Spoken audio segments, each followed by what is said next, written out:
Presentation from Amy Wicks of the Wicks Consulting Group, planning to flood-proof your community from future flooding. The purpose is to brief the committee on insights that came from the design and engineering of the Babcock Ranch community, which include lessons learned, challenges, successes, and recommendations to other communities wishing to reduce or prevent flooding. And this relates to the public engagement new activity 3.2, bring partners together, provide resources, and coordinate natural disaster and episodic event response and recovery efforts.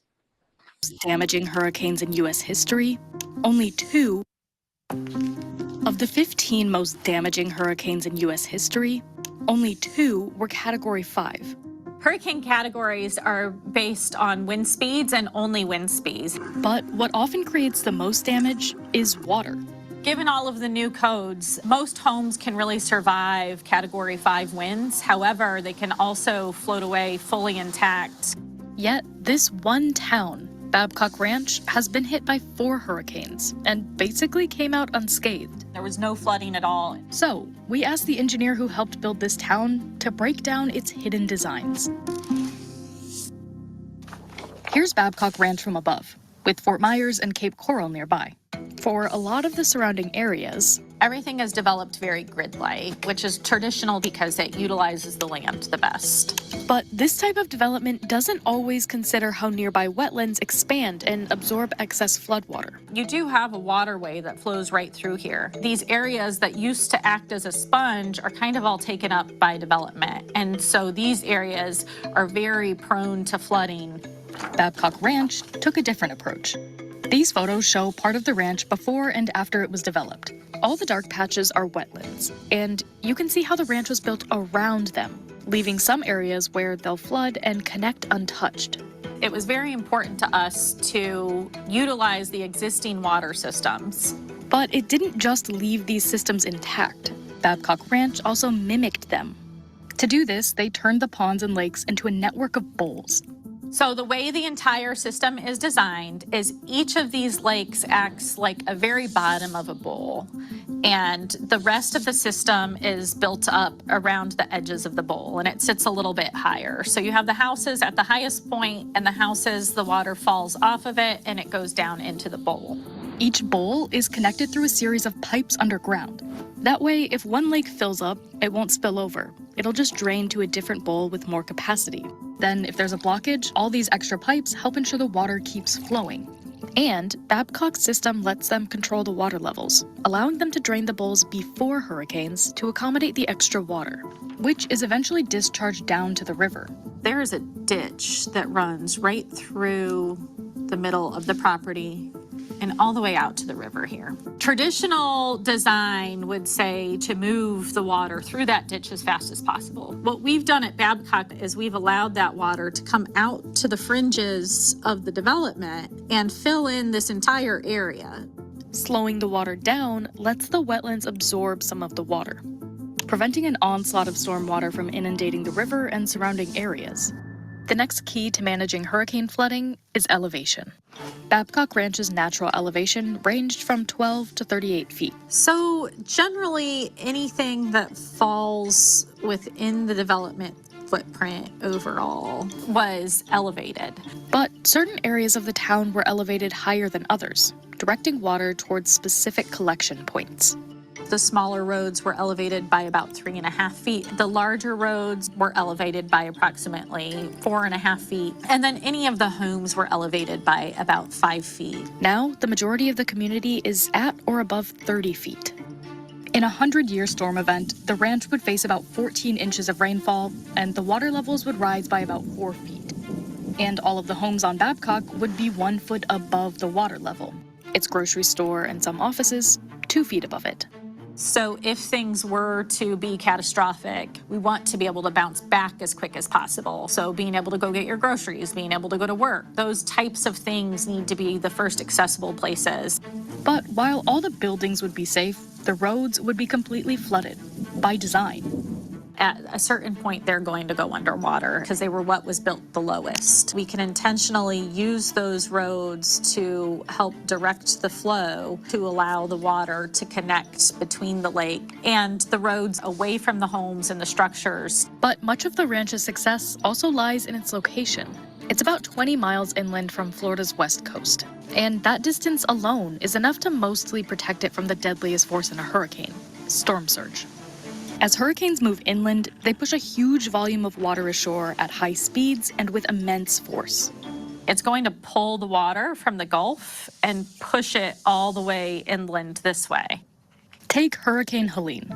Hurricane Helene kind of took the path here and made landfall around the Keaton Beach, Steinhatchee area, where 80% of the buildings were completely destroyed from storm surge being 12 to 16 feet overall. But as a storm moves inland, so a 9-foot storm surge on the beach, for example, would get up to the rafters in the house. What you'll see is a 9-foot storm surge here is only a 3-foot storm surge here. Florida's coastline is lined with mangroves that act as a natural buffer, slowing down the storm surge and trapping debris. Anything that's creating friction for that water is going to also help slow that water down. But far away from the dangers of the coast, rainfall still poses a significant threat. About 25% of hurricane deaths in the U.S. occurred in inland counties.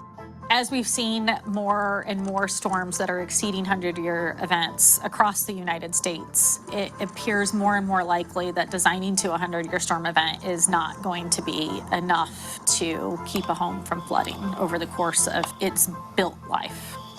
There's a 1% chance every year that a 100-year storm event will happen. And since Amy started working on this project, we've seen 3 100-year storm events. Hurricanes have cumulatively caused over 7,000 deaths and cost $1.5 trillion in damages since 1980. And Florida is one of the most vulnerable places in the country. So while the current laws mandate many homes be built to withstand a 100-year event, some developers are building beyond the requirement. Just look at Hunters Point, a new coastal development. It was required to build at an elevation of 10 feet above the flood zone, but instead, it was built 16 feet above it. So during Hurricane Helene, the streets flooded, but the homes remained dry. Each one that sold has gone for upwards of $1 million. There is a larger push from people who have experienced flooding situations to purchase those types of homes. I think ultimately we can prevent the amount of destruction that we've been seeing with hurricanes. People are going to want to move to Florida no matter what. We're prepared to be more resilient and move on quicker. And that's a big part of making sure that we're developing responsibly if we are going to develop an area that is subject to such extreme events. Great. And with that, we have Amy here in person to do a presentation to talk further about this with us. Awesome. So we're just going to take a moment, Amy, and switch over to your presentation, and it should be up in just a minute.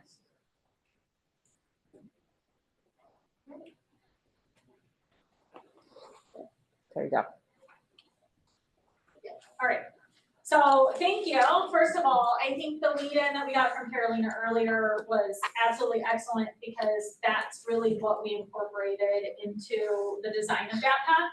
I didn't tell this story for anyone who had to listen to me tell it last time or that just watched this, but way back in the day when I started working on this project, literally 20 years ago, we started the design and we were kind of looking at like making sure we were preserving the wetlands and those areas and stuff like that.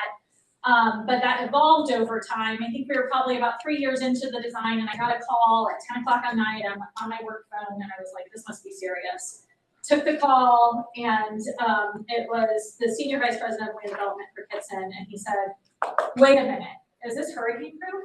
And I was like, you don't build a hurricane proof. That doesn't happen. That's not a thing. And he was like, it is now because we just said it was on Weather Channel. So figure that out. And so really what we started doing started evolving.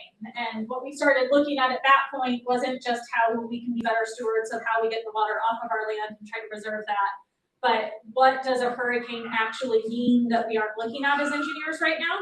And there were a couple of things. As engineers, when we design something, I frankly don't look at wind at all because I don't care. I'm not designing the structures. Doesn't affect what I'm doing, right? It does.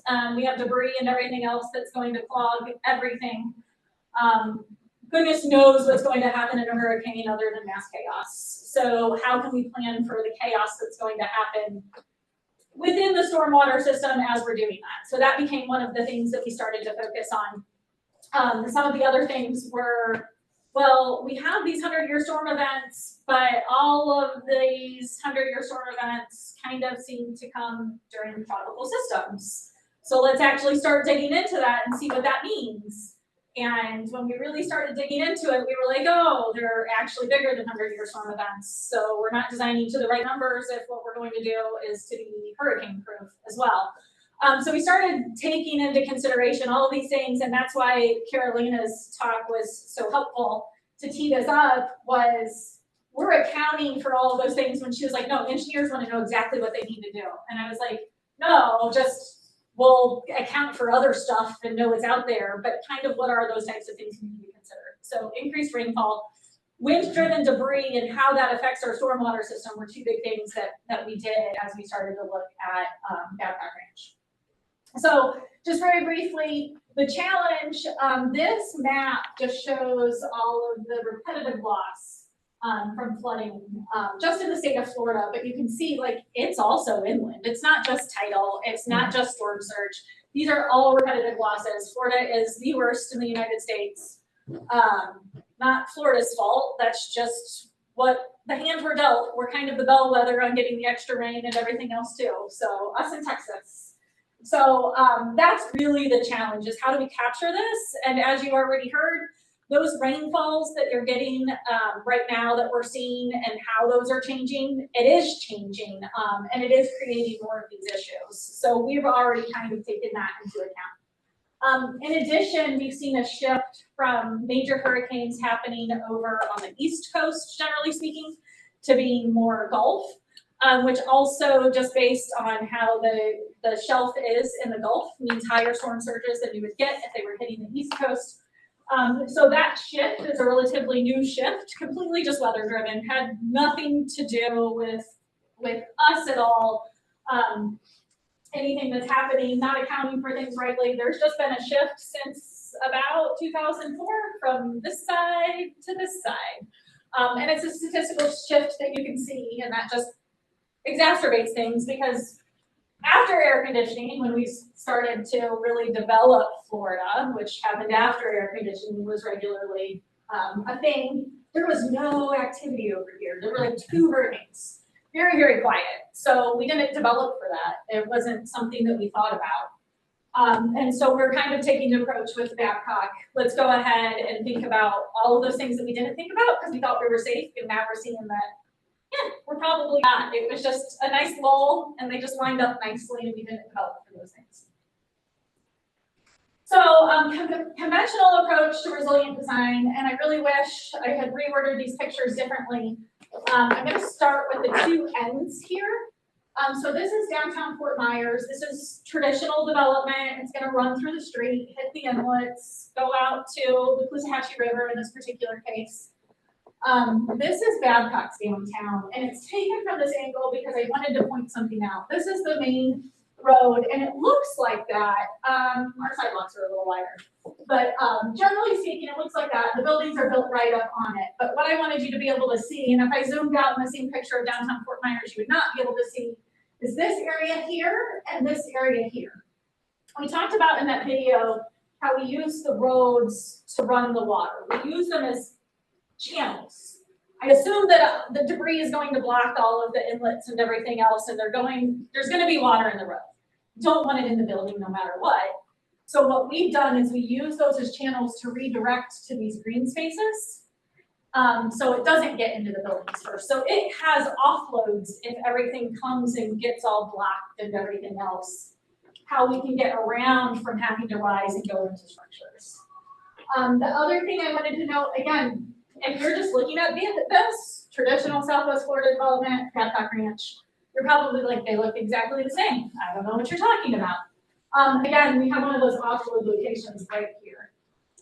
This road is graded such that this is the low point of the road, and if we needed to start using it, assuming that all of the inlets get blocked with debris, pieces of shingles, whatever else is blocking it, all of that has an offload that's going to get directly into a lake, so we're not stacking up in the road and pouring through the house. So we have another way to get rid of it, shovel it off of the streets and everything else, which is a major component of the resilient hurricane-proof design. Did not call it hurricane-proof, it's resilient, but it helps us to get where we need to go quicker. We're not relying on having to go back and clean out all of the inlets to make those roads drivable again. That water all gets out eventually. So this is just a general overview of Babcock Ranch and what we've done to kind of incorporate the resiliency, just to kind of point out if you don't know anything about Babcock Ranch. We've preserved these waterways in their entirety. This is the one that kind of showed up on the video with all of the wetlands and everything in it. We've just left that untouched. We allow that to absorb. Since the last time I kind of presented on this and the video, we've been doing some testing out of one of our structures located right here, that comes here. And then there's a creek that runs through this parcel, and we've been testing down here. I'm discharging 36 CFS out of this structure, and I'm only getting 2.5 down here. So just to kind of give you an idea of what we're attenuating, that's after it leaves development. It doesn't keep going. That's attenuating in all of those wetlands and everything we talked about. We do have some weirs downstream. We never accounted for that. That's not a part of our permit. We always assumed that it flowed and we were discharging 36 CFS, and that's what we were allowed to discharge. And that's what made it offsite. We since, because we have been doing some testing, found out that we're only getting less than 10% here is really what's happening. Everything else is storing on site. That's even during the summer when we have a higher tailwater. It goes a little bit faster actually when we have a slower tailwater. It's about 15%. We also can't discharge 36 CFS when the water's low. So a little bit different too. We're discharging a little bit less in those tests. But that was very interesting to me. I would have expected some attenuation, not 90%. So we are getting a 90% attenuation on site, which is cool. So just our guiding principles overall, the first thing we did was integrate with nature. And that goes back to that attenuation on site that we were talking about, working with the wetlands. We didn't want to fill any of those wetlands. They all served a purpose. They connect to each other naturally in different ways. Very similar to what we did with the design. If a tree falls, a wetland just connects a different direction, fills up and goes and connects to a different wetland. That's exactly what we did. If a pipe breaks in our stormwater system, where does it go? Well, we got to connect it in more than one way, so the system still continues to function. And that was the whole principle guiding what we did. We wanted to make it act just like nature did, because nature was actually here the last time that the hurricanes were hitting the West Coast. So it kind of had it figured out, not engineers, because engineers weren't here. But we were like, I think we're on to something. Somebody told us how to design it, we ignored it. So we do, this is natural still on site. We utilize this in other areas on site where we have uplands or we had previous farm fields or mining operations and things like that. We also create natural systems so they do function more naturally. So these are all throughout Babcock where we'll attenuate some of that water on site, even that we don't have to. We don't account for any of our attenuation in any of these. We only account for what we're putting directly into the ponds. Principle number 2 is utilizing our smart system. So we do have the ability to release ahead of a storm. So we do monitor everything so we can release ahead of a storm. And that also allows us to store water on site and not release it during the storm. That kind of helps preserve downstream and everything. We haven't had to operate it yet. We have tons of storage, but if we were getting a 20-inch rainfall event, which we did not design to, we do have the ability to do that if we have a little bit of heads up and we know we can discharge. We know how much is getting downstream. We know how long it takes to get to Tidal Coxahatchee. About 340 minutes, exactly. So we know how long we have to kind of push some of that water out, create additional storage that will also help downstream as well. So we're not discharging when they're getting 10 inches of rain in 3 hours or something. So we have that ability. What is also nice is these ponds also talk to each other. So if we have an area, because Babcock is so large, it's 20,000 acres, if we have an area that's had a little bit less rain an area that's had a little bit more rain, we can actually send water between our areas as well, and they talk to each other. So we can clear up a little bit of additional storage in our system, even internally with never discharging to point off site. And then this is just kind of the data. I can pull this up on my computer right now, look at it at any time. I can see any rainfall events that happened. And if you look very, very close right here, you can see just a minor from this rainfall event right here. We did get a little increase in stage. So I can monitor that live at any time. At any time, if a forecast comes in from NOAA where they expect that we'll go beyond the break point, that we have programmed in there that said, let us know if something's happening, which quite frankly is a foot above control elevation for us. I get an alert on my phone that's like, hey, you might want to check it out, see what we're predicting your elevations to be, see if you want to do anything. Again, we don't operate them. So far, everything's been great, but we have it because we don't know when there will be a 20-inch rainfall event. And then 3 was the flood resilient design. That kind of talks about a little bit of how we talked about the roads and everything. And going back to the video, how we talked about the publics and everything is higher. The resilient component to that was really not only did we want to make sure that the homes were safe, we also want to make sure that everybody can get out and back on their feet again afterwards. Making sure you can get to Publix and get your groceries after a major event. Maybe we get 30 inches, maybe the homes do flood. We wanted you to be able to get out and get your groceries soon. So if Publix is higher, Publix can open quicker. If we can drain those roads quicker, you can get out on the road and go about your normal business. It's still very unfortunate if you do have flooding in your home, but at least you can start to get back to normal, get out and get things and everything. If we can figure out how to get those roads cleared out very quickly, to utilize our systems to do pass-throughs for the water and everything. And then also make it so those commercial areas are even a little bit higher, so you can go back to work and make money and try to have some normalcy in your day. So system performance and real hurricanes. We have been through Irma, Ian, and Milton. Irma, only commercial buildings were CO'd at the time.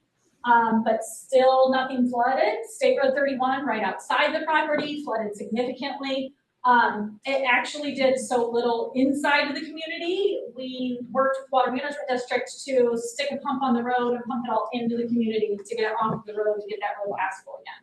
So we were actually taking additional water onto property after Hurricane Irma to try to make things safer because we had extra capacity. But we weren't completely developed at the time. There weren't houses CO'd at the time, so we had extra capacity even just from that. Hurricane Ian, I was in my home personally in Babcock for Hurricane Ian. It was very, very wet. Depending on where you were in Babcock, you got between 10 and 14 inches of rain, and we didn't even see flooding in the roads. I still can't tell you how much capacity we actually have in the system because of all of those little areas that I talked about. We don't have for them. I don't want to because they could get blocked. But we clearly have more capacity than we were designed for. And then Hurricane Milton, when we probably, so this one was Hurricane Ian. This is right outside my house actually. That was Hurricane Ian. So we had a few trees down, but not very many at all. Mostly just new trees. In Hurricane Ian, yes, in Ian, we actually performed better than I thought, not only from the rainfall standpoint, but the native vegetation did so much better than I've ever seen through. I didn't live out here during Irma, and there was tons of damage all over Southwest Florida. Just debris from landscaping and stuff. There was no real debris from landscaping in Babcock. You can see in the gutter line, there's no leaves, there's no, I mean, this was major. That was the most major picture I could find. A couple stop signs came down, like a couple. But really nothing. I was shocked how well the native vegetation did. And then Milton, because we had Helene first and we were very saturated on site, we were over a foot above control. We did not operate the weirs. We did see more trees down like this. Like I said, for Ian, we had 2. For Milton, there were probably about 50 just because the ground was so saturated. They didn't go anywhere. They stayed in place. It was the big trees. But we did see a few more trees fall. But other than that, no homes flooded, streets never flooded in any of those events. Both of them were over 10 inches of rainfall across the site. And the water management system itself performed very, very well, and we didn't lose power.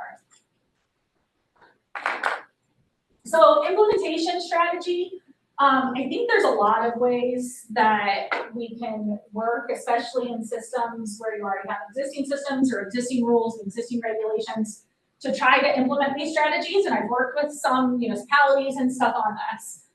First is a multidisciplinary integration. I've had a lot of success working with municipalities, and it's a lot easier than changing regulations to kind of require this type of thing. But I've had a lot of success, like, well, I saw that you're gonna go build this road. What if we build this road and include areas where you can offshoot that to your ponds and stuff instead? And just go ahead and incorporate that into any of the new projects that you already have underway. So it's really taking a look at everything that's coming up, even sometimes like aging utility infrastructure. When you're going to go ahead and redo that, let's look at what other opportunities there are as we're going ahead and digging up the dirt anyway to go ahead and capitalize on some of this. Parks is a huge one where we can really get a lot of stuff into parks. Nobody has complained. We have a lot of those areas in Babcock. We intentionally flood the soccer fields.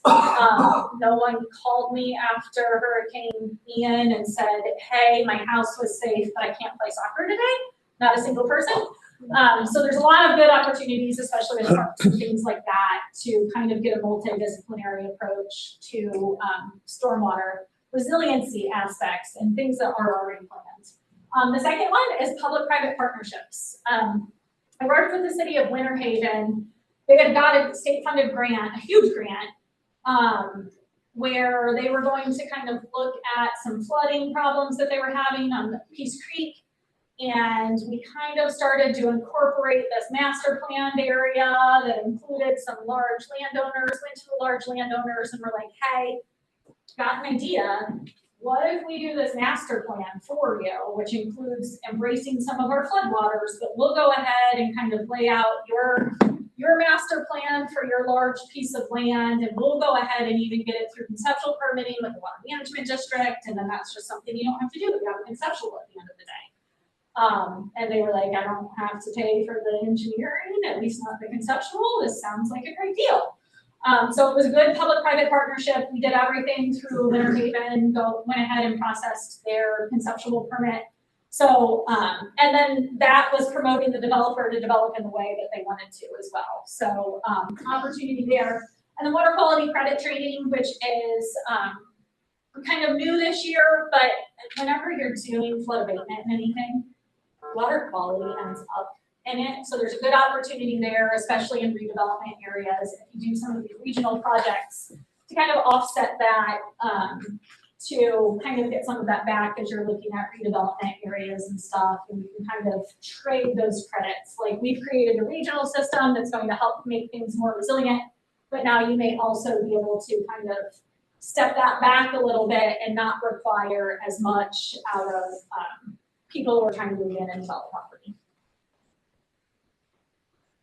So challenges and lessons learned, just really quickly, navigating the regulations. It wasn't difficult. Everything we did was within regulation. I think the hardest part was trying to get reviewers to understand what we were doing and why it was different. Because they're so used to reviewing in such a matter that they were like, well, it's easier for us to review it. You do what everybody else did. So that was definitely challenging. I think for the most part, we're through that now. And we have some pretty good dialogues with everybody we're working with, but doing it anywhere is always a challenge to start with. Building trust, that one has been very difficult. I mean, when we're like, well, yeah, we want to discharge ahead of time and make sure it clears the water body, and then we'll hold extra water. Well, why would you hold extra water during the storm? Well, why not? Because I can. Well, it only benefits somebody else, not you. So that's part of those conversations. It did take us a long time to develop that trust that people thought we were actually going to do what we said we were going to do. So that's been a little touch and go, and anytime I start working in a different area on anything like this, same thing, doing one in Georgia right now, exact same thing. Like, why would we believe that you're going to do what you say you're going to do? Balancing cost. That one's very tricky. We do have a lot of extra pipes in there. We have a lot of extra storage areas, which means for minimizing development. We haven't done a study. We really need to. But I can tell you, especially on Babcock, after Ian, it was very clear with the lack of damage that there was that we might have invested more money up front, but there was so little damage on the back end that it was definitely a cost savings. And so it's just kind of trying to balance those expectations. It's a long-term gain for a short-term upfront pain. But overall, it's less money. And I know Sid Kitson tells you every day of the week, it has saved me so much money. And then just that it's living strategies, it changes. It's going to continue to change, especially as we find out more. And it changes because we're learning more about the weather and the weather patterns, and they're continuing to change. We're trying to keep up. One of the things I didn't consider, honestly, was increasing intensities. I considered increasing rainfalls, didn't consider increasing intensities. So we are changing the types of inlets that we're using, for example, now. So we're using different inlets to be able to absorb higher intensities now. So it is a developing strategy. You can't just go finish, wash your hands of it. I came up with a great plan and everything's great. It does continue to change as we continue to get more data. And I think that's an important process into resiliency. And that's it. Thanks.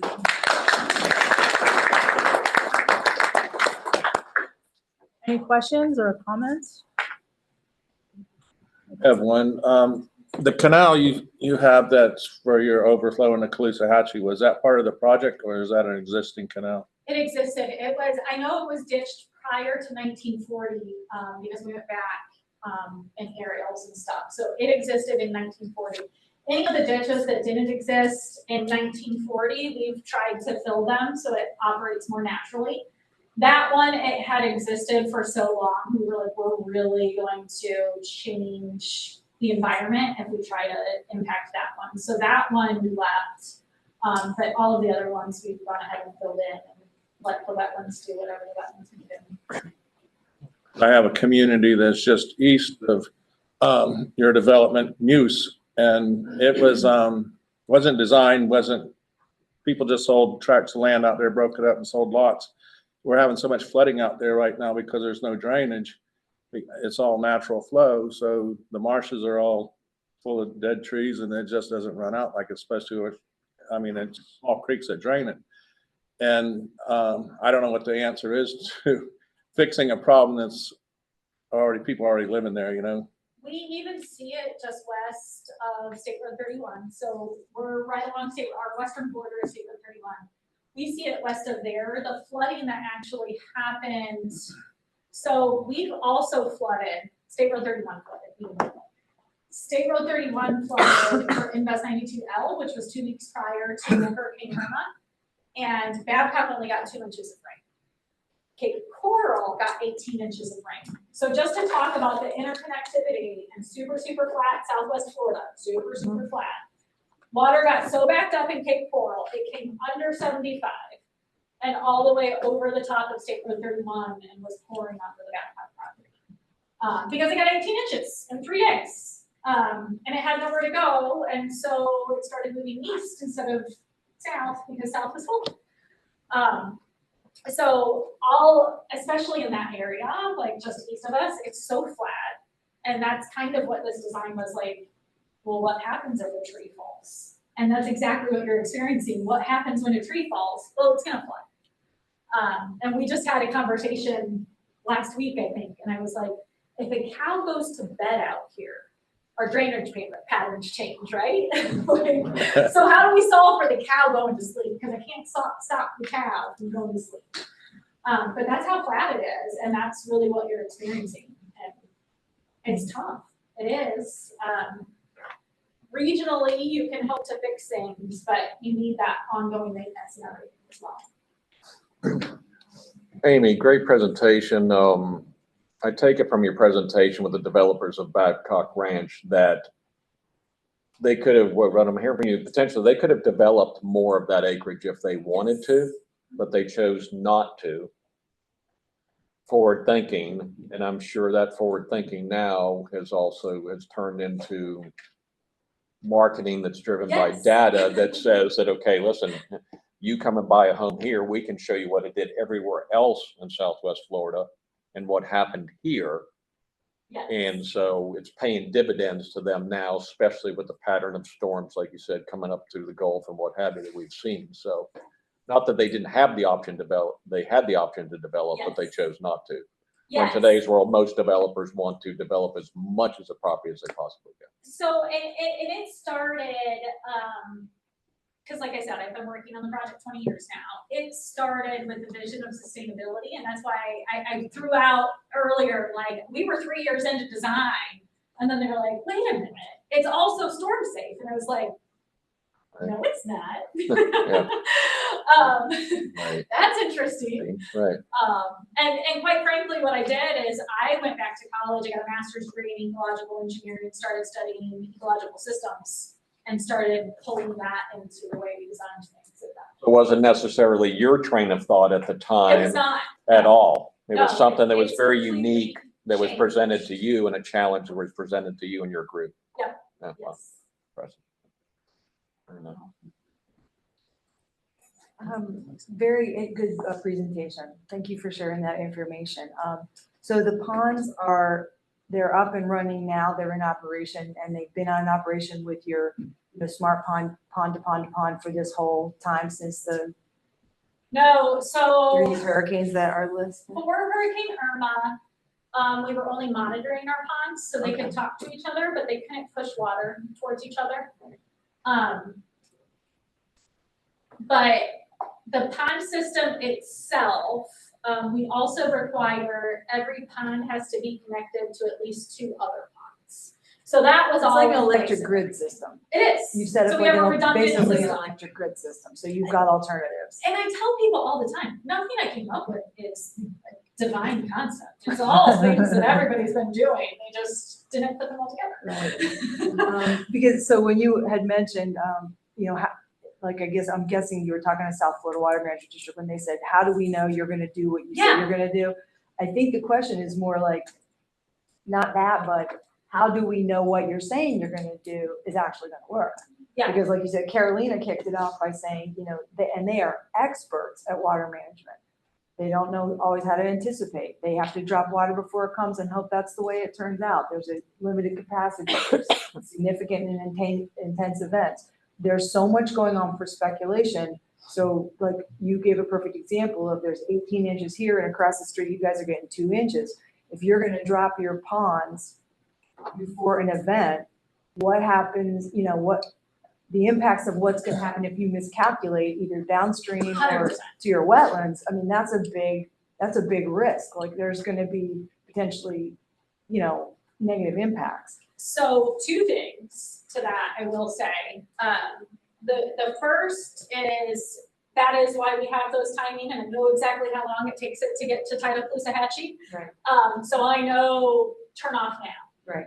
We also have downstream gauges. So if we get into a break point for some reason that we didn't anticipate, if for some reason we're discharging the 36 CFS and all of a sudden it is actually 36 CFS downstream, I can flip it off. So we have every 1,000 feet, we have a gauge, so we can see if something ends up unpredicted, so we can shut it immediately. So that is on the making sure it clears in time. To the other side of things, and this is where it gets a little interesting, frankly, we came back and said, all right, I'll do you one better as far as the wetlands. I hear what you're saying. I will take, say my control is elevation 26 in the basin. I will take and I will raise everything to 27. I'm gonna have to operate it on a regular basis then, so we don't go over 27. But I will give you a foot of extra freeboard, so I'm storing everything higher. So then if I lower to 25.5 ahead of the storm, I've already helped build that hydro period over time, and then we will rebuild it up again afterwards. So we're increasing your hydro period in that case. So you're not going to be stuck. They were like, whoa, that's a little too much for us. We don't know we want you touching things that much. So that's where we're at right now, but that was our offer to help Alleviate them their more concerns, comfortable with- alleviate their concerns. And then, with the wetlands. right, and then the last thing, I don't really expect an answer on this, but it's just like philosophically, this is policy committee, because, you know, our world is, as the downstream, you know, Yes. neighbors, I mean, BMAPs, TMDLs, all this kind of stuff, so just curious, I mean, because flood control is not completely, counter to water quality treatment. I mean, that's, you know, flood control, or what, you know, the point of flood control, you're not worried about water quality, you're getting rid of the water, you're not attenuating and treating. So I would just be curious how this system will work into, you know, any Babcock as being, you know, NPD, MS4 permitting, AMAP, and all this. That's just, like I said, I don't expect an answer, that's just a curiosity, because, so I can understand why agencies would be asking the questions, because sounds like a great idea, but also you've got downstream impacts, neighborly impacts, because if you are 90% attenuation, that's great, but Babcock, like every other community on the planet, obviously there are impacts to neighbors that aren't designed to the same standard that you are, because you're a new development, so it's just interesting. So, from the water quality standpoint, we're holding more water, Right. so our Right. attenuation is Right. way. Yeah, that's or- what you said, yeah. 90% attenuation. So, because we're holding more water, Right, water on quality site. isn't really. Right. As far as our operations, what we agreed to is we will not operate if there is any forecasted rainfall in the next 3 days with more than 30% certainty. So a 40% certain 1-inch event tomorrow, which isn't even likely to happen, could, but it's not even 50% likely to happen. We would not operate the system at all, is what we agreed to. So, and that's to give us a 3-day hold no matter what, because we're like, look, Right. we would have been discharging as soon as it started to rain. Now it's going to rain and we're going to be completely closed, so we're not going to be discharging in that particular case. So we're actually holding the water a little bit more, and especially if we can go ahead and raise those weirs, we will be holding that water during the wet season when normally you would be discharging longer all of the time. Because if you think about it, that foot would have discharged no matter what. Yeah. So that's what we're trying to incorporate. Again, to alleviate some of the wetland stuff, but also to do better on water quality. But we do also monitor our water quality at 8 locations on the downstream end as it all leaves the property.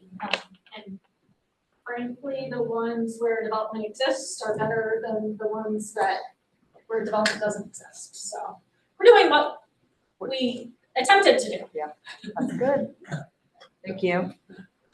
Amy, do you find it more common in the past 5 years that storm surge is more prevalent in conversations with your clients? Because as you mentioned, of course, when you're further inland, the actual storm surge itself, Yeah. you may not experience that surge, but it's certainly going to affect the drainage Yes. of those inland properties, depending on how much of a surge is on the In coast. Southwest Florida, no, Mhm. which shocks me. Yeah, I have clients in Georgia and South Carolina and New Jersey, 100%. They're all like, let's do it, this is a thing, it's an increasing tailwater condition, we gotta figure out how to solve for all of these things. Southwest Florida is like, let's bang it out as cheap as we can, put up a house, go. So it's been a challenge, it really has.